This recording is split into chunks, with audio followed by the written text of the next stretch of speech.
শুভ সকাল বন্ধুরা, আশা করি তোমার সবাই অনেক ভালো আছো। সুন্দর একটা সকাল থেকে আজ ব্লগটা শুরু করলাম। শ্রাবণ মাসে আজ প্রথম সোমবার। সবাইকে মিতালি মিঠাই লাইভ ব্লগে অনেক অনেক ওয়েলকাম। ঠাকুরের ভোগ জল দিতে দিতেই আজকে ব্লগটা শুরু করলাম। সকাল থেকে একটু ব্যস্ততার মধ্যে দিয়েই দিনটা কাটছিল। অনেক ভোরবেলা ঘুম থেকে উঠেছি, উঠে ঘরের সমস্ত কাজগুলো তাড়াহুড়ো করে সেরে নিয়েছি। বাড়িতে না আজ মিস্ত্রিও হয়েছে 2-3টে। ঘরের মেঝে ঢালাই পড়ছে। আবার আজকে অনেকটা স্পেশালও দিন, শ্রাবণ মাসের প্রথম সোমবার। আমি আজ ব্রত রেখেছি সারাটা দিন না খেয়ে থাকার। ঘরের কাজগুলো সেরে নিয়ে স্নান করে নিয়েছি তাড়াহুড়ো করে। ফুল তুললাম, ফুল তুলে নিয়ে এসে ফলগুলো যে এনে রেখেছিলাম সেই ফলগুলো ধুয়ে নিয়ে এসে এখন সুন্দরভাবে প্রসাদের থালাটা সাজিয়ে নিচ্ছি। ঠাকুরের ভোগ জল দিয়ে শিবের মাথায় আজ মন ভরে জল ঢালবো।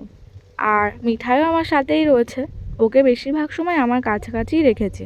বাইরে প্রচণ্ড এদিকে বৃষ্টিও হচ্ছে। মিস্ত্রি হয়েছে ঠিকই, বৃষ্টির জন্য অনেকটা সমস্যাও পড়তে হচ্ছে। আমাদের নতুন ঠাকুরঘর হচ্ছে। ঠাকুরঘরটা হলে না একটা বড় করে শিবলিঙ্গ করার খুব ইচ্ছা রয়েছে। দেখা যাক দিনটা আসে কিনা। বাড়ির ঠাকুরের ভোগ জল দিয়ে বাড়ির সামনে একটা বড় মন্দির রয়েছে। 2 বোন মিলে এলাম পুজো দেওয়ার জন্য মন্দিরেতে। এখান থেকে হয়ে বড় কাছারিতেও যাওয়ার খুব ইচ্ছা আছে। বাড়িতে পুজো দিয়ে আমরা 2 বোন মিলে এসেছি। বাড়ির সামনে একটা বড় মন্দির রয়েছে, মন্দিরে পুজো দেওয়ার জন্য বাবা ভোলেনাথের কাছে। একটু বোন চলে যায়, এই যে। আর বাইরে খুব বৃষ্টি হচ্ছে, আমরা যাবো একটু বড় কাছারির মন্দিরে পুজো মিলাতে। যাবি তো? বাবা বড় কাছারির মন্দিরে যাওয়ার খুব ইচ্ছা। শ্রাবণ মাসের সোমবার একটা অদ্ভুত আলাদা আনন্দ মনের মধ্যে।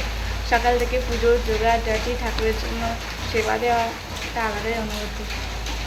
আজ শ্রাবণ মাসের প্রথম সোমবার বলে নয়, আমরা প্রায় বেশিরভাগ সোমবারটায় বছরের প্রত্যেকটা সোমবারই বাড়িতে শিবলিঙ্গে দুধ, গঙ্গা জল, ঘি, মধু দিয়ে পুজো দিই। আজ তো একটা স্পেশালই দিন, তাই বাড়ির সামনে মন্দিরে চলে এসেছিলাম পুজো দিয়ে আসার জন্য। বাড়িতে কোনো ছোটোখাটো পুজো হলেই না এই সামনের মন্দিরে সবাই মিলে এসে পুজো দিয়ে যায়। এটা বলতে পারো সবার মন্দির। রাধা মাধব রয়েছে আর বাবা ভোলেনাথ রয়েছে। আমি আর আমার বোন মন্দিরে এসেছি কি আর খুব জোরসে বৃষ্টি চলে এসেছিল। বোনের তো একদমই ইচ্ছা নেই বাবা বড় কাছারি মন্দিরে যাওয়ার। এবার আমি একা পড়ে যাব। মিঠাইকে সাথে করে নিয়ে যাওয়াটা তো সম্ভব নয় একা একা। আজ যেহেতু মন্দিরে অনেক ভিড়ও হবে, আজকে এত স্পেশাল দিন, ভিড় তো হবেই, তাই না? তো একা, তাই আমি কি করে যাব সেটাও ভরসা পাচ্ছিলাম না।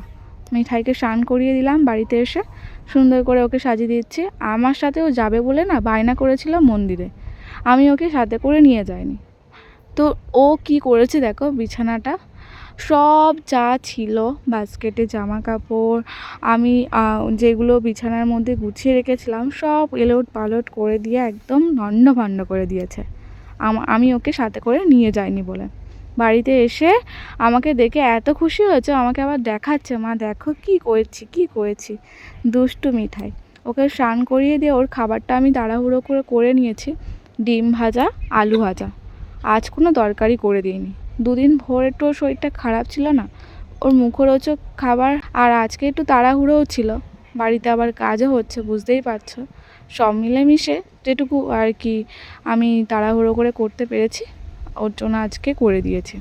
বিছানাটা ফার্স্টে গুছিয়ে নিলাম, বাস্কেটটাকেও গুছিয়ে নিলাম। একেই ঘর বাড়ি একদম লণ্ডভণ্ড হয়ে রয়েছে, ঘরে কাজ হচ্ছে বলে এদিকে জিনিসপত্র ওদিকে হয়ে গেছে, ওদিকে জিনিসপত্র এদিকে হয়ে গেছে। তার মধ্যে যদি এরম জামা কাপড় এলোমেলো থাকে, ঘর বাড়ি দেখতে ভালো লাগে? ওকে খাওয়ানোর আগে আমি ঘর বাড়িটা আগে সুন্দর করে আবার গুছিয়ে নিলাম।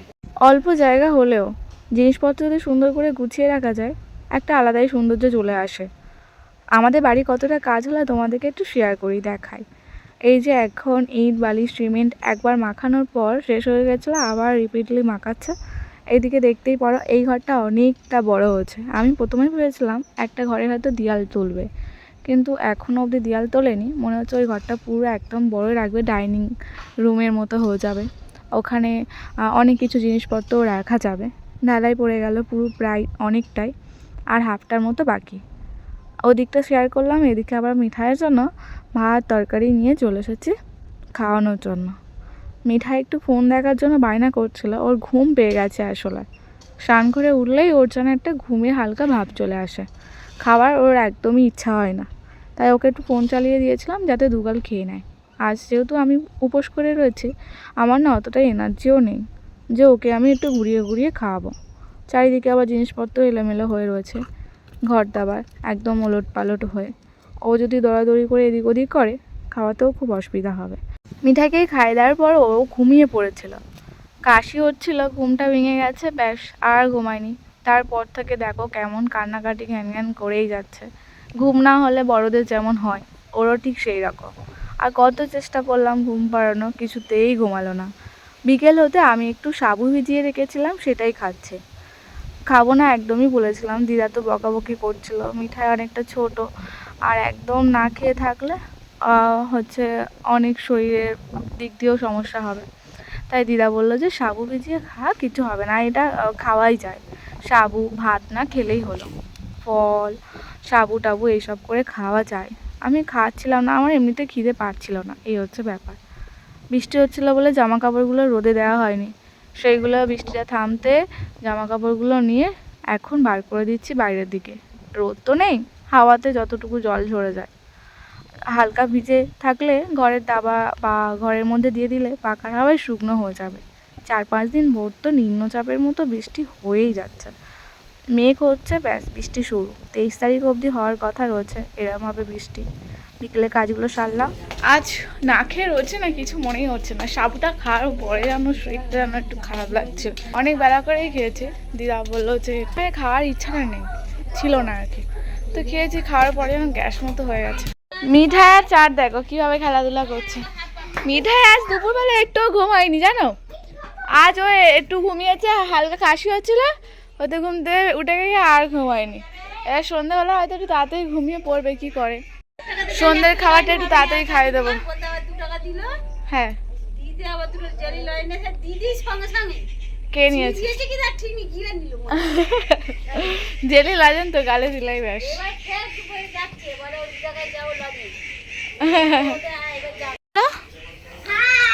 এত খেলায় ব্যস্ত, কি খেয়েছে ও করছে কেন, কি খেয়েছে? কুরকুরে। এটা একবার হাই বলে সবাইকে। জল জল জল চাই, জল চাই, জল জল।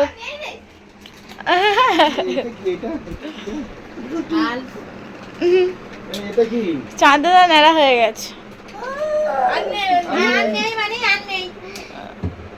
সবার কাছে আবদার। এদিকে ঝালে উয়া করছে, আবার হচ্ছে। হ্যাঁ, চালিয়ে দেবো। কোনটা? এটা দেবো না। মিঠাই দুপুর থেকে একটুও ঘুমায়নি, আজ একটু ঘুমিয়ে পড়েছিল, এত কাশি হচ্ছে, ঘুম থেকে উঠে যাওয়ার পর ঘুমায়নি। এবার একটু সন্ধ্যের পর থেকে না ঘুমিয়ে পড়েছিল, আবার কাশি হচ্ছে। মানে কাশির জন্য ঘুমটা ঠিকঠাক হয়নি বলে মিঠাই কান্নাকাটি করছে। আজ তো আমি সারাদিন উপোস করে রয়েছি বাবা ভোলেনাথের নাম করে, আমার শরীর তো ঠিকই আছে, কিন্তু মিঠাইয়ের ঘুমটা হয়নি বলে ব্যাস কান্নাকাটি করছে। সন্ধ্যের পরে একটা দাদাভাই আমাদের বাড়িতে এসেছিলো, আমার প্রত্যেকটা ভিডিওতে কমেন্ট করে দেখবে।